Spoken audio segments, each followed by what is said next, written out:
Oh yes, I am doing this tag. If you want to hear my thoughts on new releases, then stick around.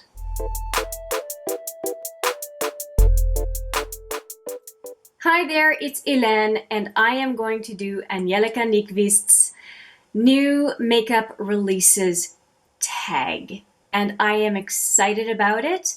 I wrote my answers the first time I saw her video, and then I sat on them. But I'm here now. The tag is a short one, but it really was a head scratcher. I had to think, consider, ponder, and now I finally have my answers to these 7 questions. If you have not checked out Angelica Nyqvist's channel, I highly recommend. Here is her channel. She is a Swedish YouTuber who travels a lot and has a lot of views on makeup. She loves color. I love color. I enjoy watching her. And I also enjoy her on the wish list or not videos because she really thinks through why she's interested in a given palette or a given brand, and I appreciate that, as opposed to, oh, it looks pretty or it doesn't, or it's too expensive or not the quality I'm looking for. She always has a little bit more to offer and also give some commentary on the brands themselves. And I will also link the video of her answers to the tag right here as well. I highly recommend. And if you haven't seen it, I will also give you a link to her predictions video. She's done a predictions video for 2020, and I would also recommend you taking a look at 2019, both the intro and the outcome, because she's pretty good at predicting where the makeup industry is going. So this is kind of my shot at it because there's a little bit of predictive kind of questioning later in this tag. So let's get into it. I will stop stalling. Okay, as I mentioned, 7 questions. The first one is, what mainstream release lived up to the hype most this year? I'm actually going to say the Stila Happy Hour, and I can only say the Happy Hour because I've only tried the one out of the 2 12-pan palettes. But it is beautiful, and I think that Stila has made a significant improvement in its packaging and marketing of its eyeshadow palettes. I think they always did a great job with glitter and glow and shimmer and glows, but from an eyeshadow perspective, every time I saw their palettes, I thought, meh, whatever, not interested. But this one got me very interested. This one is the Happy Hour, and I also have the Blue Realm, and I was very impressed with both of those palettes. I'll have the swatches videos down in the description box. Really impressed with that release, and Stila has moved up a little bit in my view as a brand. Those I think they were 12 or 15 shadow more square palettes, just they never ever spoke to me. And I know that they were favorites for some, but to me, this redesign of their palettes, mwah, beautiful. As far as number 2, which is what indie release lived up to the hype most this year, absolutely the Cliona Multichromes. Hands down. Amazing.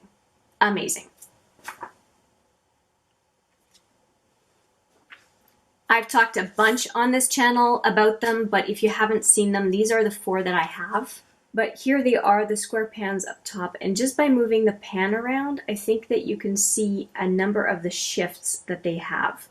And I've tried a few different multichromes, and I love these. My favorites so far are Forge and Smolder. So Forge is up here, and Smolder is down here. And they are just beautiful. Just beautiful. Which releases did not live up to the hype?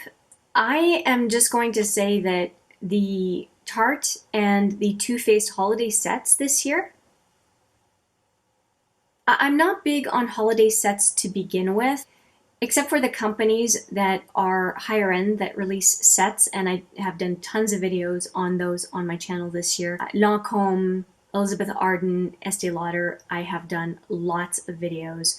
And I have an epic video coming up that is going to, if it's not up already, that is going to compare all three brands across each other with the scoring. So yeah, I like to focus on those. And when I look at what Too Faced and Tarte offered for Christmas, I don't get the hype around them. I don't get why they're popular. I don't get why so many are sold. It's just crap to me.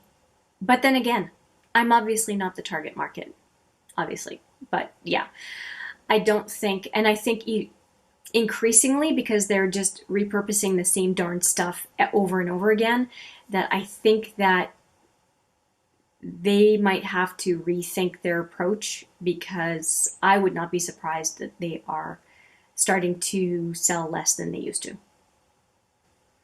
I'm going to add another one. I'm going to add another one to number 3 because it is plural, releases. I don't know what Morphe's doing. This latest few collabs, the one with Manny MUA, okay. I don't get the collab with the 4 artists. I don't remember even the name of it, but it stinks in my opinion. And they're bringing out a bunch of palettes that I don't understand the rhyme or reason for them. And I think that their 25L, the Pride palette, was a breath of fresh air, and it was certainly competition for the James Charles palette and maybe even the Vivids by Colored Rain. I'm apart from that release, which I thought was really pretty good, 2019 was just weird for Morphe. Just my opinion. Oh, and I have to talk about the Pat McGrath foundation and the powder. I see a lot of not so happy people with those products, so I would say that those really didn't live up to the hype either. The biggest curveball, easily the Kaleidos highlighters. Well, the palettes were amazing to begin with, right? And I don't have any of them, but I have drooled aplenty over them. But to me, the highlighters just blew people away. And actually, they remind me a lot of the Clionadh highlighters, just by the by.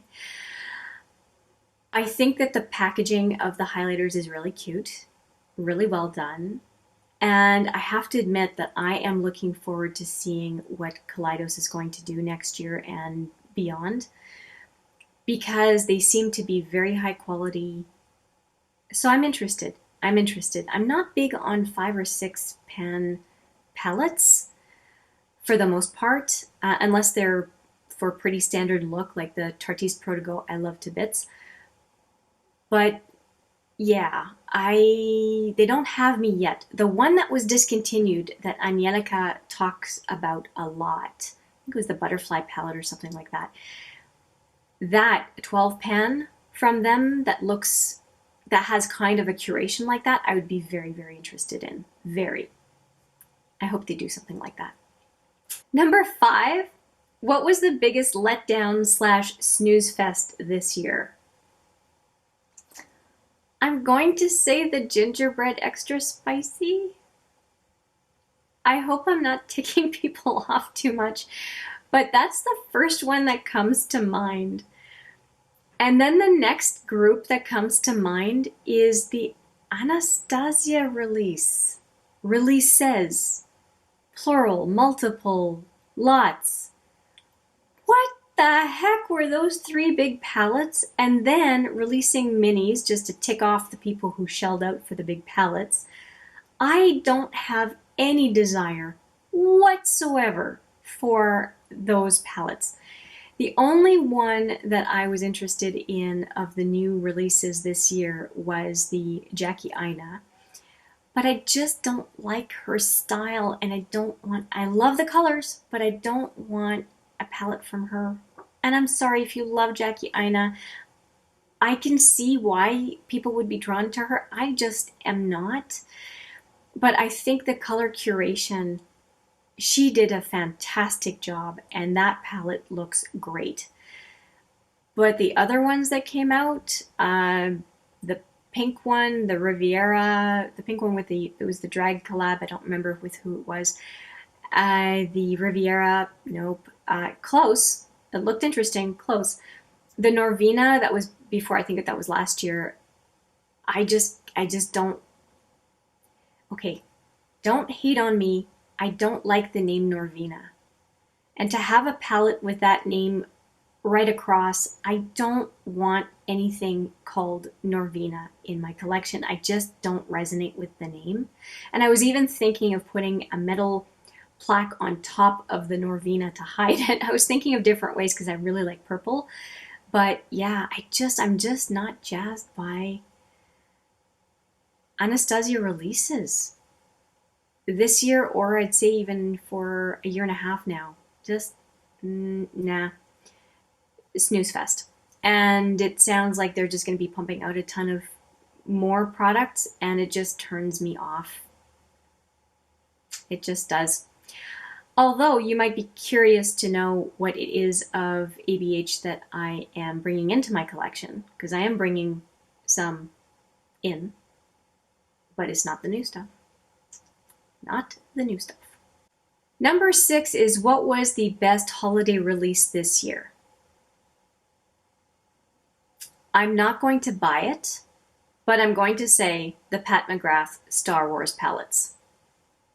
I think it's going to do extremely well, both because it's Christmas, but also because it's Star Wars. And she did a collab with Star Wars years ago. And here she's, by what I understand. And so here she is doing another one. And what I find super exciting is that it is a collection. It is not cutesy. And I think that there is such a market for that, for marketing cosmetics to women. I am a geek at heart, and if I had $1,000 just hanging around for me to play with, I think that I would pick up one of those palettes. Now, I only have 3 6-pans of Pat McGrath's. I dabble in the brand, and I am drooling so badly over the Mothership 5, which I will not buy. I just won't. At least for now. I just can't. I just can't spend 170 Canadian on a palette. But I have to tell you, if I had money to throw around just willy-nilly for makeup, I have to say that the Pat McGrath Star Wars and the Mothership 5 would definitely be in my sights, but we're talking new releases and Mothership 5 does not count. But the Star Wars, I looked at the color selections, I like them. Yeah, I gushed. When I saw it first on the makeup releases going on the Wishlist or Not from Angelica, in that video, I stopped and drooled, and I even rewound, old term, went back to the start of that segment in her video and watched it a second time. So yes, wow, unexpected, knocked me right off my seat, and love it. I love it. I think it's awesome. Number 7 is the hardest one, and it is, what are your predictions for releases during the next year? Holy cow, that is so hard. I'm so bad at predicting. Here's the one thing that I think is a no-brainer, and anybody who hears me say this is going to eye roll going, duh, but I'll say it anyway. And that is that mainstream brands are going to come out with multi-chromes. They just are. When indie brands come up with something revolutionary, it does not take long for mainstream brands to hop on the bandwagon, especially when there is a lot of oohing and aahing over a new type of formula. I think multi-chromes are fantastic. I will keep supporting the brands who were pioneers in producing them. I won't say that I won't dabble and try other multi-chromes, but I think credit is due where innovation happens, and we need to support indie brands so that there keeps being significant innovation in the makeup industry. I find large brands, it's just more of the same blah, blah, blah. It's just big conglomerates at this point, and they're really not interesting me as much as they used to. Now that I know more and I've experienced more indie brands have such good makeup, a lot of them, so good. So that would be my top prediction. I will also suggest that multi-chromes will go beyond eyeshadow. I'm expecting multi-chromes in lip products. I'm expecting multi-chrome highlighters.